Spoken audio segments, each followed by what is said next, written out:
입다. 저 그림을 좀 볼게요. 위로 또 올라가 볼까요? 자, 이 사람 왠지 한국 사람들은 존경하는 사람을 이름으로 놓잖아요. 제일 많은 한국 그 성경의 이름을 갖다 붙이는 게 누구죠? 보통 요한이죠. 요한이라는 이름 진짜 많죠. 존경할 만한 요한, 이런 뭐. 그 다음에 요셉이도 많죠. 요셉이. 다니엘도 진짜 많죠. 우리나라 한국 사람들 중에 다니엘, 뭐 가수들도 다니엘 이름 되게 많죠. 데이빗도 많죠. 다윗도 진짜 많고 이렇습니다. 자, 그런데 입다 이름 가진 사람 보셨습니까? 우리나라? 없죠. 자, 그렇다면 입다는 존경받을 만한 사람일까요? 아닐까요? 네, 존경받을 만한 영웅이에요. 영웅인데 한국 사람들이 보기에는 별로 영웅 같지 않은 사람으로 보여집니다. 아마 부정적인 설교 내용도 있었고 이분이 부정적인 실수가 있었기 때문에 이 이름을 사용하지 않는 것 같아요. 근데 외국인들은 안 그렇습니다. 미국 사람들은 제법, 서양 사람들은 제페타라는 이름을 좀 제법 좀 사용합니다. 그러니까 어느 정도는 이 사람을 존경할 만한 인물이다. 그러니까 믿음의 영웅이다.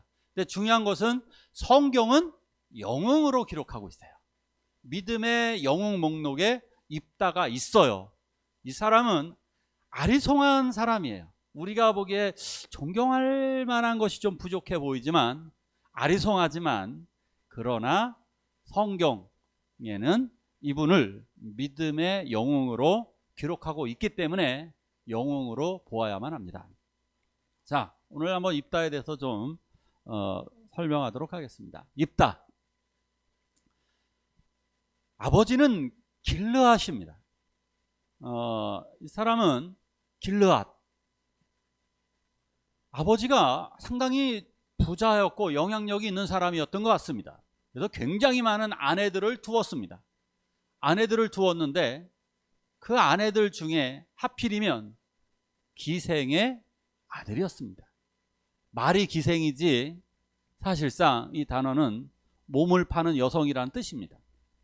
굉장히 좀 출신이 미천합니다. 첩의 아들도 있습니다. 성경에. 첩의 아들 아비멜렉도 있는데요. 첩의 아들보다 더 하층이죠. 더 아래입니다. 왜냐하면 하룻밤 쾌락으로 태어난 아들이기 때문에 멸시와 천대를 받았습니다. 뭐 기생의 아들이니 오죽하겠습니까? 하룻밤 쾌락으로 태어났을 가능성이 높은 사람이었기 때문에 입다는 형제들 사이에서 배척의 대상이 되었습니다. 형제들이 싫어했습니다. 그런데 문제는 뭐냐? 여기에 뭐라고 붙어 있어요? 설명할 때 입다는 뭐였고요? 큰 용사였다. 이 사람은 고대시대에 이런 단어가 나오면 이런 사람들의 특징이 뭐냐면 큰 용사다. 이런 사람들은 대부분 싸움도 잘하고 그러니까 무예도 출중하고 머리도 좋다. 이런 얘기입니다. 대부분 이런 사람들 그냥 싸움만 잘하면 무식한 사람이 되는 거고요. 머리만 좋아서도 또 안 돼요. 고대시대에 대부분 그래가지고 우리나라 그 왕들도 보면 무예를 다 익혔어요. 왕들을 이렇게 싸움을 잘해야 되는 거예요. 그 로마 같은 데서도 왕들은 머리도 좋아야 되고 싸움도 잘해야 되거든요. 그래서 이런 것들을 꼭 가르칩니다. 이게 기본인 거예요. 왕들은 꼭 이런 걸 해야 되는 거예요. 그러니까 큰 용사다라고 그러면은 이런 사람은 대부분 머리도 좋고 싸움도 잘하는 사람이었습니다. 그러니까 이렇게 출중한 애들은 못난 엄마가 빈약한데 애가 출중하니까 어때요? 형제들이 쫓아내는 겁니다. 이런 애는 그래서 집안에서 쫓아내게 됩니다. 동네에서 추방해 버렸습니다. 요셉도 그랬죠. 요셉도 출중하니까 형제들에게 시기를 받았습니다. 만약에 요셉이 얼치기였다면 어땠을까요? 요셉이 얼치기였다면 형제들이 팔아버리기까지는 안 했을 것입니다. 근데 요셉이 너무너무나 출중했기 때문에 그래서 형제들이 시기를 하게 된 것도 있었습니다. 예, 입다는 너무나 출중했던 사람입니다. 그러다 보니까 그 마을에서 아예 집안에서 쫓겨나갔고 마을에서도 추방당했습니다. 추방당하다 보니까 얼마나 서럽겠습니까? 여기저기 떠돌아다니죠. 떠돌아다니다 보면 어떻게 만나느냐? 사람을 끼리끼리 만나게 됩니다. 끼리끼리 이 잡류들끼리 만나게 됩니다. 그러니까 홍길동도 만나면 홍길동도 누굴 만나요? 산적을 만나는 거죠. 거기서 끼리 하층민들끼리 만나는 겁니다. 홍길동이 만나는 사람들이 어떤 부류겠습니까? 하층민들끼리 만나니까 입다 역시도 역시 하류 사람들을 만나다 보니까 성경에선 잡류라고 표현했어요. 잡류. 그냥 뭐 잡놈들끼리 만나는 겁니다. 잡놈들끼리 만나가지고 끼리끼리 사는 거죠. 그들의 대장이 됩니다. 우두머리가. 그런데 하나님은 이런 사람들도 사용하십니다. 이게 놀라운 성경의 법칙입니다.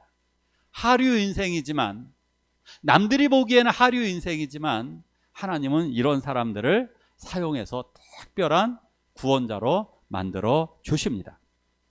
자, 다음 그림을 좀 볼까? 위에 그림 그대로 이렇게 할게요. 자, 한번 읽어볼까요? 시작.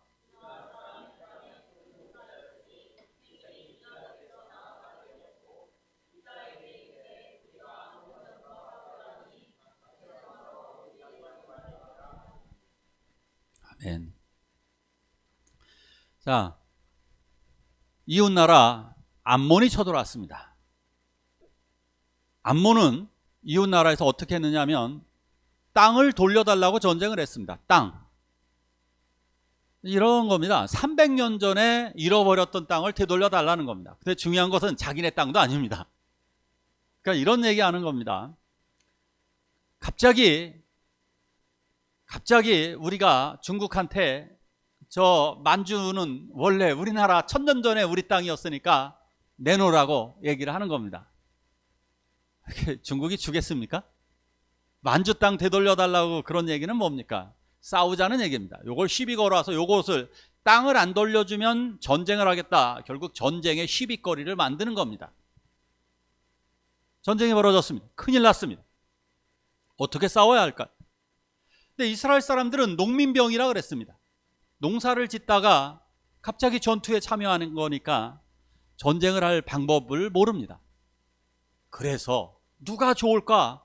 장로들이 회의를 하게 됩니다. 장로들은 각 지역의 장로들, 족장들입니다. 각 지역의 족장들이 모여서 서로 회의를 하는 겁니다. 야, 이거 어떻게 하면 좋겠느냐? 그러자 이렇게 얘기합니다. 자기들끼리 회의해서 결론을 내는 게 입다. 이것은 입다가 최고일 거야.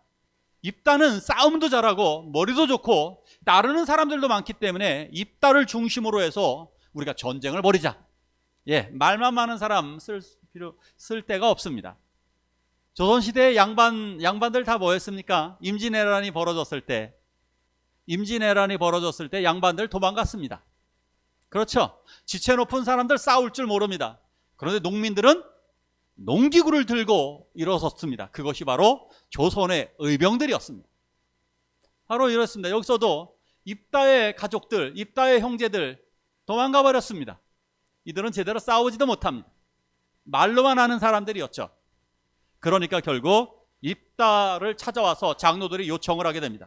이번 싸움에 있어서 당신이 우리들의 지도자가 되고 당신이 총사령관이 되어서 이 전쟁을 해주십시오. 맨 처음에는 입다가 좀 화가 났겠죠. 그래서 거절을 이렇게 합니다. 아니, 쫓아낼 때는 언제고 이제 와서 나에게 도움을 요청하느냐고. 그런데 입다는 믿음의 사람이었기 때문에 하나님이 넘겨주신다면, 하나님이 나를 사용하신다면 내가 기꺼이 이 싸움을 싸우겠다라고 이야기합니다. 믿음의 사람입니다. 그러니까 입다가 왜 영웅이냐? 믿음의 사람이기 때문에 영웅입니다. 우리가 왜 의인입니까? 저는 의인입니다. 굉장히 의로운 사람입니다. 왜요? 믿기 때문에. 제가 의로운 거 하나도 없습니다. 저는 의로운 사람이 아니지만 예수님이 나를 의롭다고 선언해 주셨습니다. 이런 겁니다. 우리들의 자녀가 부족해도 부모님, 엄마, 아빠가 나에게 이런 선언을 해주는 겁니다. 너는 내 아들이고 너는 내 딸이야. 이유가 뭐예요? 내가 너를 낳았기 때문에. 다른 이유가 아닙니다. 우리가 왜 하나님의 아들, 딸이냐? 우리가 하나님을 믿기 때문에. 이것이 의로 인정되어지고 하나님의 아들, 딸로 입양되어진 것입니다. 자, 결국 하나님을 믿는 입다, 결국 하나님이 이렇게 사용을 하시는 거예요. 높게. 우리도 이럴 때가 있습니다. 사람들이 우리를 무시하고 멸시한다 할지라도 기도하는 하나님의 자녀들은 하나님께서 반드시 높여주시게 될 것입니다.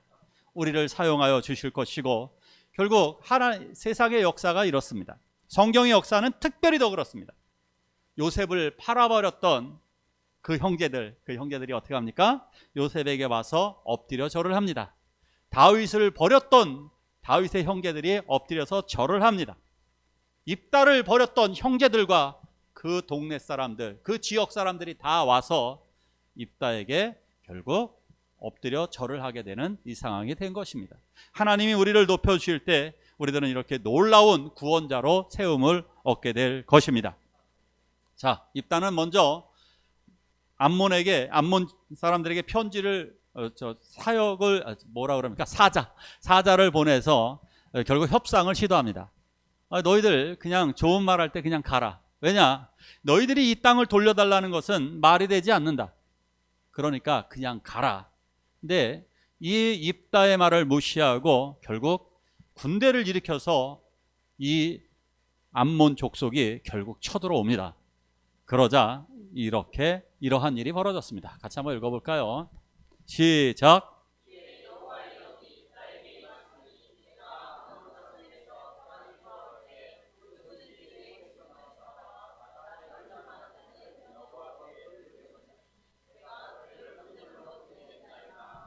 아멘. 여호와의 영이 입다에게 임하시니, 성령을 입었다는 얘기입니다.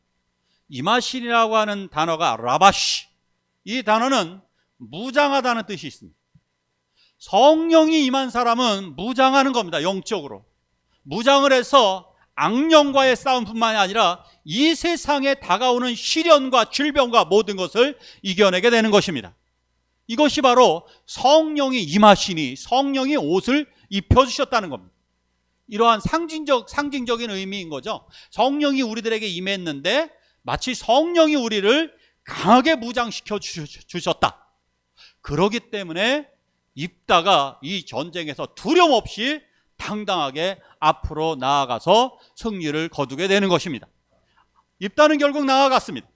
전쟁에 나아가서 그 암몬의 20개 성읍을 파죽지세로 나아가서 점령을 합니다. 아주 싸움을 굉장히 잘했습니다.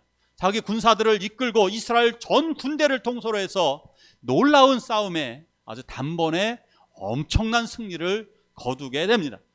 이것이 바로 입다가 영으로 들어서게 되는 것입니다. 자, 성령을 입은 사람들은 이렇게 두려움이 사라지게 됩니다. 성령을 입은 사람들, 성령을 입게 되면 아주 강해지는 것입니다. 우리가 왜 두려울까요? 성령이 없기 때문입니다. 왜 걱정과 염려가 되어지고 왜 짜증이 날까요? 성령이 없기 때문입니다. 성령을 우리가 성령으로 입지 않으면 내 마음속에 이 세상 염려로 가득하게 되고 불안과 불만이 가득하게 됩니다. 그러나 성령을 받은 사람들은 기뻐하면서, 성령을 받은 사람은 감사하며 찬양하고, 성령을 받은 사람은 담대히 기도하고 담대히 선포하고 담대히 세상을 향해 싸우러 나가게 되는 것입니다. 바로 이것이 성령을 입은 사람들의 특징인 것입니다. 자, 이래서 놀라운 승리를 거두었습니다. 그런데 문제의 장면이 여기에 나오게 되죠. 문제의 장면이 뭡니까? 입다가 이렇게 말을 하죠. 내가 승리를 거두게 돼서 이제 집으로 돌아오게 될 때에 나를 가장 먼저 영접하는 사람을 내가 번제물로 드리겠다. 문제는 집안에는 무남 동녀, 외동딸 하나가 있었습니다. 그리고 집에 아내가 있습니다. 그 다음에 형제들이나 조카들 이렇게 있었을 수 있겠죠. 또 자기가 가장 신뢰할 만한 사랑하는 사람이 집안에 누군가가 있었을 거예요. 이 위험한 서원을 하게 됩니다. 번제로 드리겠답니다. 번제. 오른쪽의 그림입니다. 번제. 동물을 태워서 드리는 제사입니다. 그것도 그냥 태우는 것이 아니라 쪼개서 드리는 제사. 생명을 죽이는 겁니다. 반으로 가르는 제사, 잘라서 죽이고 태워드리는 제사입니다. 입다가 성경을 완벽하게 아는 것 같지 않습니다. 성경에서 인간을 인신제사로 드리는 것은 없습니다. 이건 율법에 엄히 금지되어져 있는 거예요. 이미 율법이 나오고 모세의 율법을 배웠던 시대인데 성경을 제대로 알지 못하니까 이런 실수를 범했습니다. 번제물로 바치겠다고요? 1차적인 실수입니다. 자, 누가 나올까요? 예, 누가 나오게 되느냐? 한번 읽어볼까요? 34절 한번 보죠. 같이 한번 읽어보겠습니다. 다음 말씀 볼게요. 밑에 거요. 밑에 말씀 해주세요. 네. 자, 시작.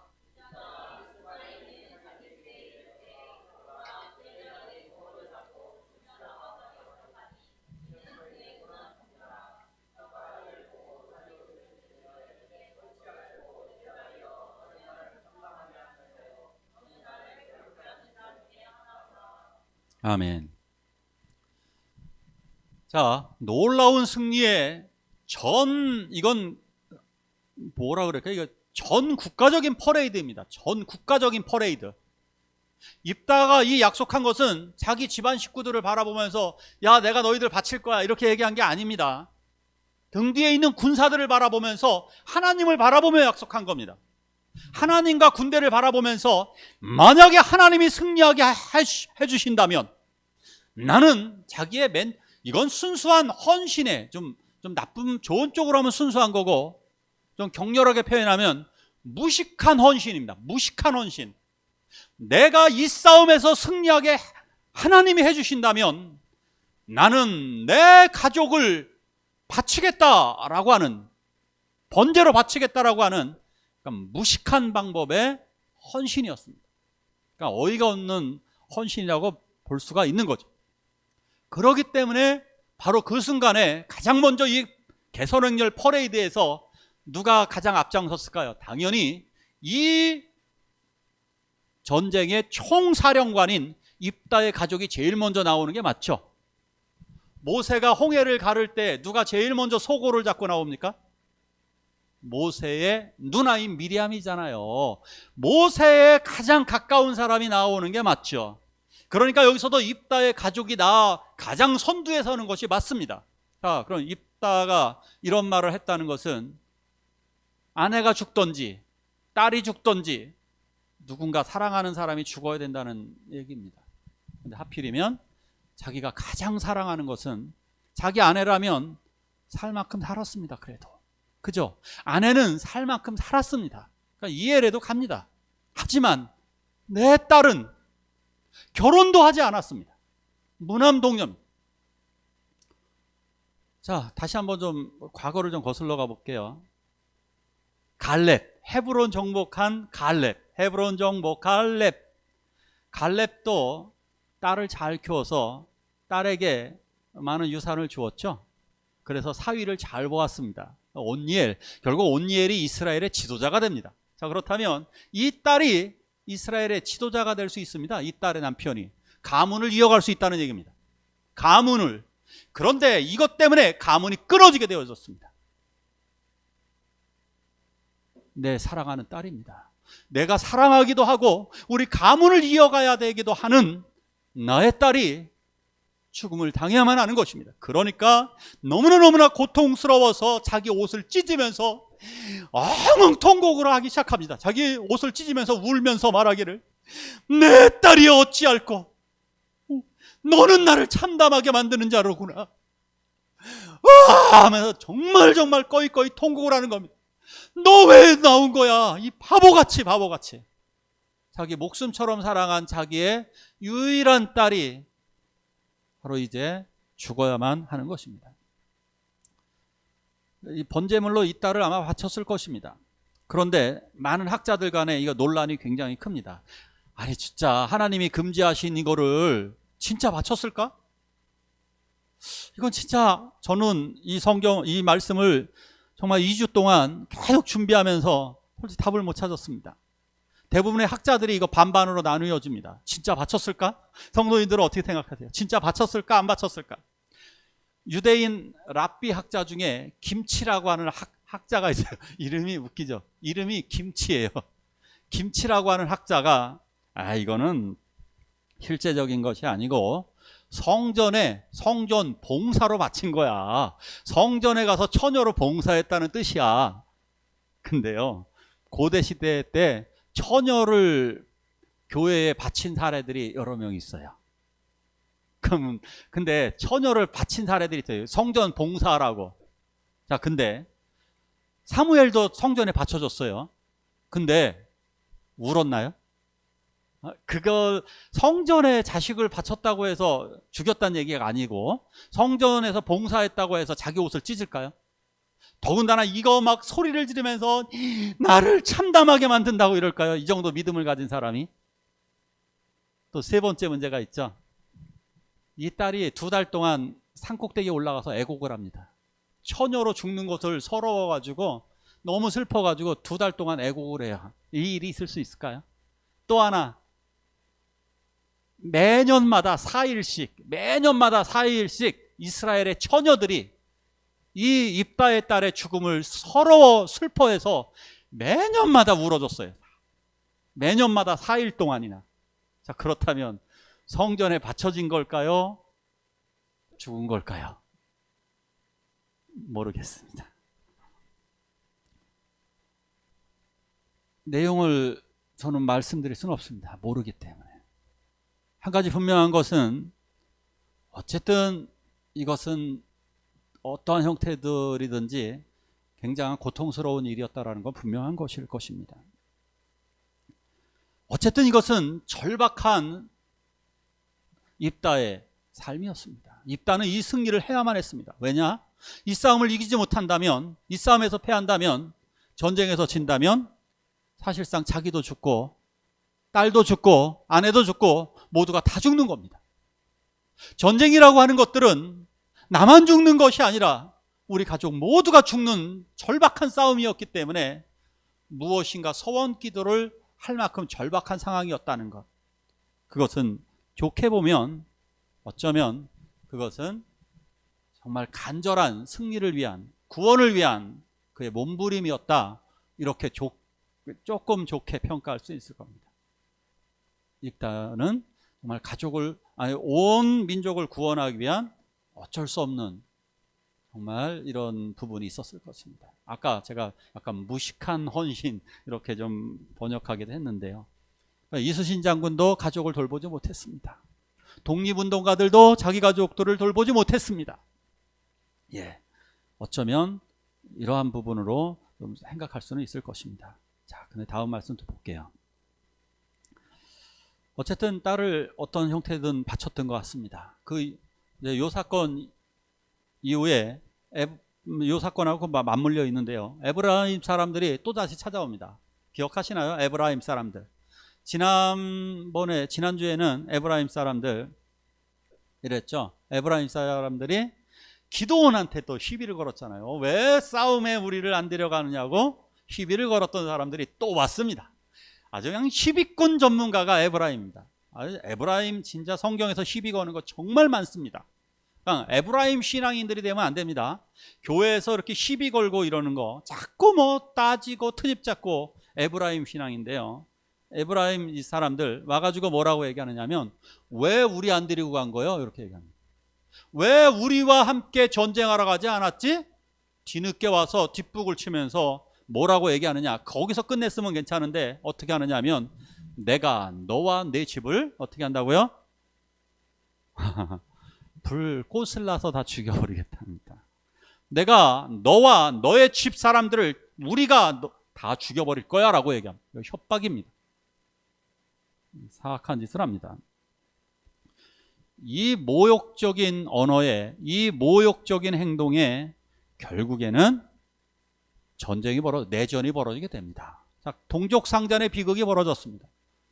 그런데 성경은 이것을 긍정적으로 묘사를 하고 있습니다. 왜 긍정적이냐면 에브라임 사람들에 의해서 길르앗 사람들입니다. 길르앗 사람들이 억압을 당했기 때문입니다. 에브라임 사람들이 뭐라고 이 사람들을 놀려댔느냐 하면 이 떠돌이 놈들, 좀 순화시켰어요. 알아서 강화시키세요. 이 떠돌이 놈들이라고 언제나 이 길르앗 사람들을 무시했습니다. 마치 양반네들에게 늘 서러움을 받고 짓밟힘을 밟았던 서민들처럼, 그것처럼 너무나 고통을 당했던 이 민초들, 이 가난한 사람들이 바로 길르앗 사람들이었습니다. 이 길르앗 사람들이 결국에는 양반에 대항을 해서 양반을 뒤엎어버린 사건처럼 에브라임을 뒤엎어버린 거예요. 그래서 이 압제를 벗어나게 해준 겁니다. 근데 그렇다고 해서 이것이 정말 뭐 좋은 거냐, 뭐 그렇게까지 말하기는 힘들지만 어쨌든 성경에서는 비교적 긍정적으로 바라보고 있습니다. 자, 두 가지 큰 사건, 암몬의 압제로부터 해방시켰고, 그리고 에브라임의 압제로부터 민초들을 해방시킨 이 두 가지 업적이 굉장히 크다라고 말씀드릴 수가 있습니다. 자, 오늘 제목을 좀 볼게요. 성령을 입다가 성령을 입었다. 저는 이 말씀을 오늘 설교하기 위해서 진짜 정말 고민을 했습니다. 이게 진짜 설교를 해야 돼 말아야 돼, 뺄까 넣을까, 뺄까 넣을까. 이 입다 때문에 저 서원 문제가 너무 해결이 안 되는 거예요. 목요일까지도 해결이 안 됐어요. 목요일까지도. 2주 전에 저는 설교를 준비하니까 아웃라인이 다 나오는데, 설교 방향이 나오는데, 월요일이 지나도 어떻게 설교하지? 결론이 안 나오는 거예요. 입다. 어떡하지? 이 사람 진짜 빼야 되나? 이상한 것 같아요. 어떻게 하면 좋을까요? 저 설교를 해야 되는데. 입다가 진짜 딸을 죽였을까? 너무너무 고민이 되는 거예요. 그런데 결론을 찾았습니다. 여기 찬양단 박동만 집사님이 인도하는 여기 찬양 인도 보면대가 있습니다. 인도대가 있죠. 요거는 크리스탈일까요? 플라스틱일까요? 플라스틱일까요? 아크릴일까요? 크리스탈일까요? 아크릴입니다. 혹시 찬양하면서 그거 고민하신 분 있습니까? 이게 뭐지? 이 나무는 원목일까요? 아닐까요? 이 고민하신 분 있습니까? 우리가 지금 성경을 이렇게 보고 있습니다. 그죠? 입다에게서 나온 것은 서원의 문제가 가장 큰 문제가 아니고, 히브리서에서의 결론이 나왔습니다. 입다는 이스라엘 백성을 구원했다는 겁니다. 무엇으로? 믿음으로. 이게 성경의 결론이에요. 중요한 것은 입다가 서원을 잘못했느냐 뭐냐가 중요한 문제가 아니고, 물론 그것도 생각을 해야 됩니다만, 더 중요한 문제가 무엇이냐면 바로 구원자로 살았느냐 아니냐입니다. 입다는 구원자로 살았습니다. 하나님의 성령이 임했고 그는 구원자로서의 삶을 살았습니다. 이것을 성경은 위대하다라고 일컫는 것입니다. 자, 다시 한번 말씀드립니다. 기생의 아들이었습니다. 그런데 하나님은 그를 구원자로 사용하셨습니다. 버림당했습니다. 형제들에게 버림당했는데 하나님은 그를 구원자로 사용하셨습니다. 어떻게? 성령을 입었기 때문에. 성령이 입자 그는 구원자로 사용되어졌던 것입니다. 이것이 가장 중요한 핵심입니다. 내가 지금 오늘도 설교를 들을 때 목사님 저 말씀이 맞을까 틀릴까? 그런 식으로 하면 아무것도 변화되지 않습니다. 내가 오늘 설교 말씀을 듣고 나는 어떻게 살아야 할까? 구원자로 살 것이냐? 아니면 실패하는 인생으로 나의 배를 불리기 위해서 살 것이냐? 이것입니다. 나의 배만을 위해서 살 것이라면 저는 돼지와 똑같은 사람이다, 이렇게 말씀드릴 수가 있습니다. 그러나 구원자로 살아간다면 여러분들은 그리스도와 같은 사람들인 것입니다. 첩의 아들, 훨씬 더 조건이 좋았던 첩의 아들 아비멜렉은 성령이 임하지 않고 악령이 임했기 때문에 그는 동족을 죽였고 결국 여자에 의해서 맷돌에 맞아 죽었습니다. 그러나 첩의 아들보다 훨씬 못한 기생의 아들 입다는 성령이 임하자 구원자로 살았습니다. 성령은 사람을 변화시킵니다. 외국인이었던 온니엘을 이스라엘의 구원자로 세워주셨습니다. 성령이 임하자 여자 드보라를 이스라엘의 사사로 구원자로 사용하셨습니다. 영적인 어머니로 사용하셨습니다. 겁쟁이였던 기드온 성령이 임하자 용맹하게 되어서 300명으로 13만 5천 대군 미디안 대군을 물리쳤습니다. 자, 문제는 성령이 임하느냐, 성령이 임하여서 그 능력을 받아서 구원자로 사느냐. 지금 사사시대와 똑같습니다. 각 지역에 교회는 세워졌지만 여전히 하나님을 모르는 사람들이 너무나도 많습니다. 구원자로 살 것이냐, 나의 배를 그저 불리는 돼지와 같은 존재로 살 것이냐. 선택은 성도님들에게 있습니다. 이 시간 함께 찬양 부르시길 원합니다.